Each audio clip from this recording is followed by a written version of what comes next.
Eu sou a Beatriz, sou uma aluna de terapia ocupacional da Universidade Unifesp e hoje nós estamos aqui para entrevistar a Marcela, que é uma terapeuta ocupacional e está trabalhando em meio à pandemia. Vamos ver como ela está se saindo? Oi, gente, eu sou a Gabi e eu também estudo terapia ocupacional na Unifesp. E a gente faz parte de um projeto de extensão que chama Atividade. Me chamo Marcela, sou terapeuta ocupacional, trabalho com neuropediatria. Perguntando um pouco sobre a pandemia, a gente gostaria de saber se você continua trabalhando em meio a essa pandemia e quais as medidas preventivas você está tomando. A gente está trabalhando, logo que começou a quarentena, a clínica foi fechada, né? Aí a gente não trabalhou, eu não atendi. Ficou 1 mês e meio, mais ou menos, fechada. Aí o governo liberou para as clínicas de saúde abrirem. Aí a gente retornou. Poucos pacientes retornaram, muitos pacientes não queriam ir, porque eu trabalho, a maioria das minhas crianças é do grupo de risco, né? Eu trabalho com crianças com paralisia cerebral, e sempre tem um comprometimento pulmonar, enfim. Então, poucos voltaram. Agora começou a voltar um pouco mais, mas ainda nada comparado ao que era antes da pandemia. Então, antes eu trabalhava 8, 9, 10 horas no dia, hoje eu trabalho 4 horas no máximo. E as EPIs a gente usa todas as possíveis, né? A gente usa o jaleco, que não era na nossa prática usar o jaleco, a gente usava o camiseta do uniforme só, então a gente voltou com o jaleco descartável, luva, máscara, touca no cabelo. A gente não usa ainda aquele head shoulder, mas algumas terapeutas estão começando a usar também. O excesso de álcool em gel, troca de roupa quando chega, passa álcool em tudo. Nossas crianças às vezes têm cialorreia, né? Então baba. Então todo e qualquer brinquedo tem que ser higienizado após o uso. A gente parou de usar algumas coisas, por exemplo, piscina de bolinha, a gente inativou, então tirou todas as bolinhas, porque vai ficar impossível higienizar, né? As bolinhas. As coisas com tecido também, então deixa mais individual, tenta, né, deixar um pouco mais individual, porque senão vai tentar evitar a contaminação. Marcela, nesse período, vocês estavam fazendo teleatendimento, estava fechada a clínica, vocês aderiram a essa prática, como foi? Sim, a gente aderiu, logo que o CREFITO liberou, a gente já iniciou, né, oferecendo para os nossos pacientes. Eu confesso que de início eu fiquei receosa, e assim, eu sou muito extrovertida, eu tenho um vínculo muito bom com os meus pacientes, falo bem, né, converso, só que eu fiquei muito receosa, porque é uma coisa totalmente nova, a nossa profissão é uma profissão de toque, a gente tem que pegar na criança para sentir, E aí falaram, não, você vai atender pelo celular. Eu falei, misericórdia. Mas deu super certo, né? As famílias aderiram. Não foi todo mundo que aderiu, né? Lógico. Teve pacientes que também não fluiu muito, né? A criança às vezes não consegue fazer junto com a mãe, faz um pouco mais de birra. Mas no geral, deu certo, assim. É uma prática que a gente está fazendo ainda e que, enquanto o CREFITO liberar, provavelmente as mães irão continuar. Muitas mães já falaram que não querem voltar para a clínica e vão continuar no teleatendimento. Enquanto o CREFITO liberar, a gente vai continuar atendendo, porque a demanda está grande. Assim, hoje tem bastante paciente em teleatendimento. Você acha que depois da pandemia isso pode ser um novo mercado para o terapeuta ocupacional, que pode ser aderida essa telechamada para fazer atendimento e tudo mais?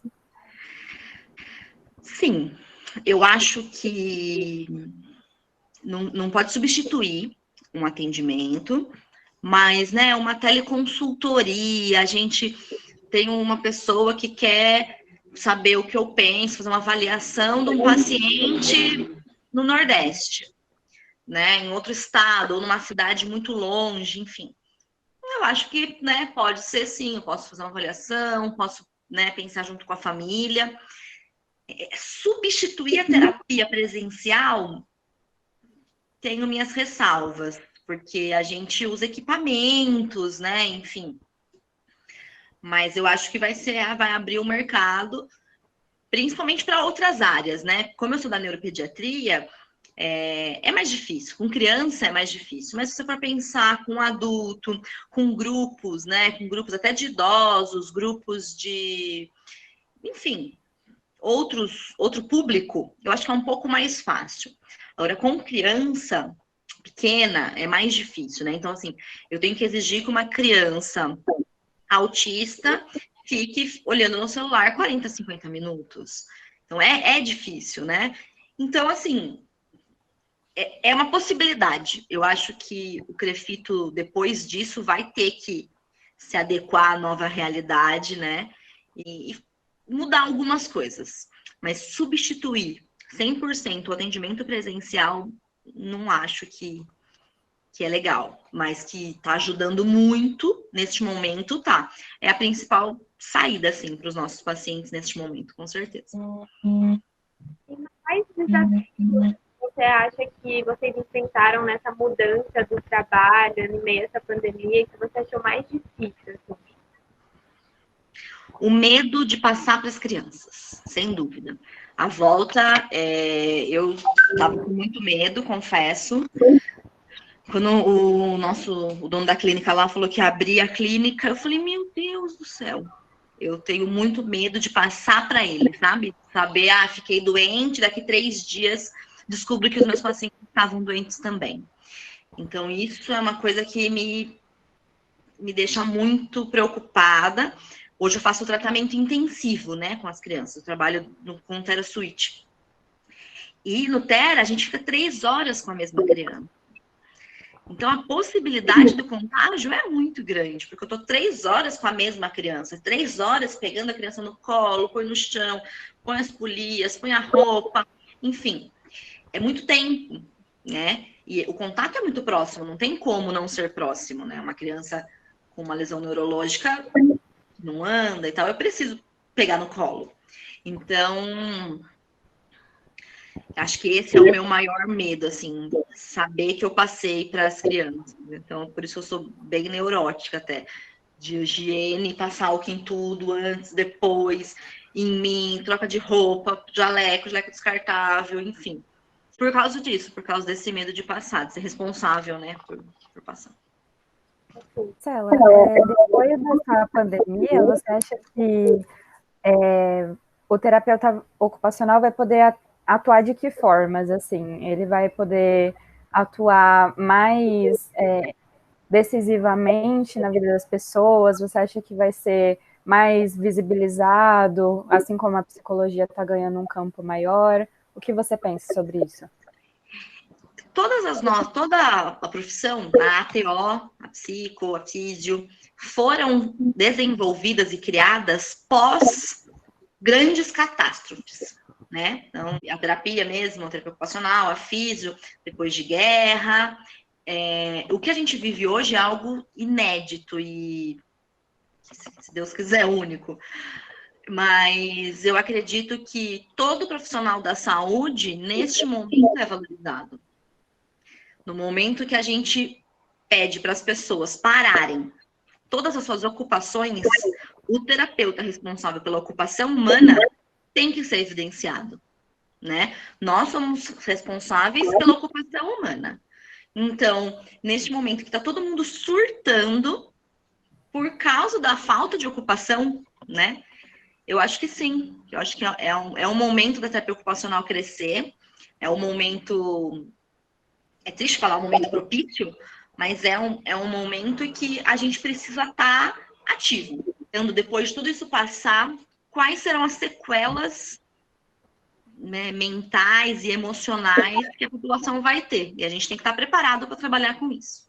Por fim, assim, a gente queria perguntar, pedir para você falar um pouco mais sobre a sua profissão, sobre o que você faz, onde você trabalha, como você decidiu seguir essa linha da profissão, porque tem tantas, né? Queria que você falasse um pouco sobre. Olha, eu falo bastante, hein? Mas vamos lá. Eu decidi fazer TO, porque tem uma prima minha que é terapeuta ocupacional, e aí, assim, eu nem conhecia a profissão, na época ela falava sobre, ela trabalha com psiquiatria, com álcool e droga, né, com pacientes. E aí eu ficava encantada quando ela falava do hospital psiquiátrico e tal, e aí eu falei, nossa, é isso, é muito legal, estudei um pouco sobre, na época do colegial, eu falei, é isso. Fiquei na dúvida, no final, assim, vou fazer relações públicas, não, vou fazer, sei lá, cada hora eu ficava numa coisa, mas na área da comunicação. Aí eu falei, não, vou fazer TO. Aí na faculdade, eu já comecei a odiar a psiquiatria, lindo, no papel, coisa mais linda, fantástico. Mas na hora que foi se dar de cara, né, no hospital psiquiátrico, em clínicas psiquiátricas, eu comecei a não gostar da área. No final dos estágios, a área que eu mais gostei foi a área de ortopedia, terapia da mão. Aí falei, nossa, achei o meu lugar no mundo, vai ser terapia da mão. Eu falava que eu ia ser terapeuta ocupacional da seleção de vôlei do Brasil. Essa vai ser a minha linha. Aí saí da faculdade, no primeiro ano eu não fiz nada, fiquei trabalhando, né? Trabalhei numa clínica psiquiátrica, trabalhei numa escola, trabalhei em vários lugares. E aí depois eu comecei a minha pós em terapia da mão, em ortopedia, lá no Hospital das Clínicas. Fiz o meu TCC em cima de, como que era, pacientes, maiores lesões em jogadores de vôlei, lesões de mão em jogadores de vôlei profissional, no SES e tal. Mas a vida me levou para a neuropediatria, né? A vida foi me encaminhando. Eu comecei a trabalhar na APAE, aqui de Jundiaí. E aí, depois da APAE, eu tive um conflito. Falei, vou largar essa profissão, não é para mim. Isso já com 3 anos de formada. Falei, não quero mais. Aí saí da APAE, aí comecei a trabalhar numa clínica. E aí as coisas foram se ajeitando, assim, sabe? Tomando o seu rumo. E eu comecei a me apaixonar pela neuropediatria. Comecei a atender pacientes particulares, né? Domiciliar. Eu ia na casa da criança, atendia em casa. E eu sempre falo que teve um paciente que me ensinou mais do que os 4 anos da faculdade. Eu cheguei para fazer uma órtese de mão. Me chamaram para fazer uma órtese. Aí o paciente não tinha nenhuma movimentação. Ele não se mexia. Era uma criança. Fiquei sabendo do histórico, que é uma história tensa e tal. E aí a mãe falou, você não quer atender ele? Falei, então tá, então eu vou começar a atender. Fiz a órtese e vou começar a atender. Mas ele não se mexia. Ele não sorria. Ele não piscava. Ele tinha traqueostomia, gastrostomia. Ele ficava ali, parado, olhando pra cima, assim. Quando ele dormia, ele fechava o olho. E eu falava, meu Deus do céu, o que eu vou fazer com essa criança? O que eu vou fazer? E aí eu comecei a achar coisas para fazer com ele. E para interagir com ele. E aí a gente começou a trabalhar a parte de comunicação, parte sensorial, e trabalhar que ele se movimentasse, que ele tivesse o mínimo de movimento. Então, o dia que ele fez isso aqui com a mão, foi o dia mais feliz da minha vida.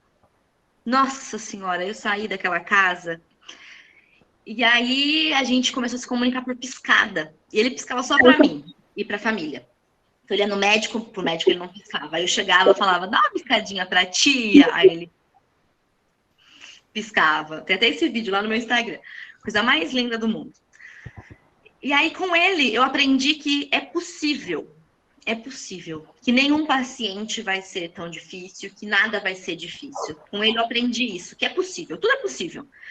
A pessoa mais acometida, mais comprometida, é possível. A gente tirar alguma coisa e fazer alguma coisa e proporcionar melhora da qualidade de vida dessa criança, dessa pessoa.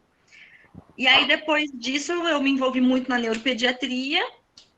Aí comecei a atender. Hoje eu trabalho numa clínica que chama Pediatherapies. Eu sou coordenadora da equipe de terapia ocupacional, né? Somos em 9 TOs hoje. Trabalho com intensivo de TheraSuite. Aqui no Brasil, somos poucas TOs que trabalham com TheraSuite. Né? Muita gente acha que é só da fisioterapia, mas não é. Também pode ser nosso. fiz o curso.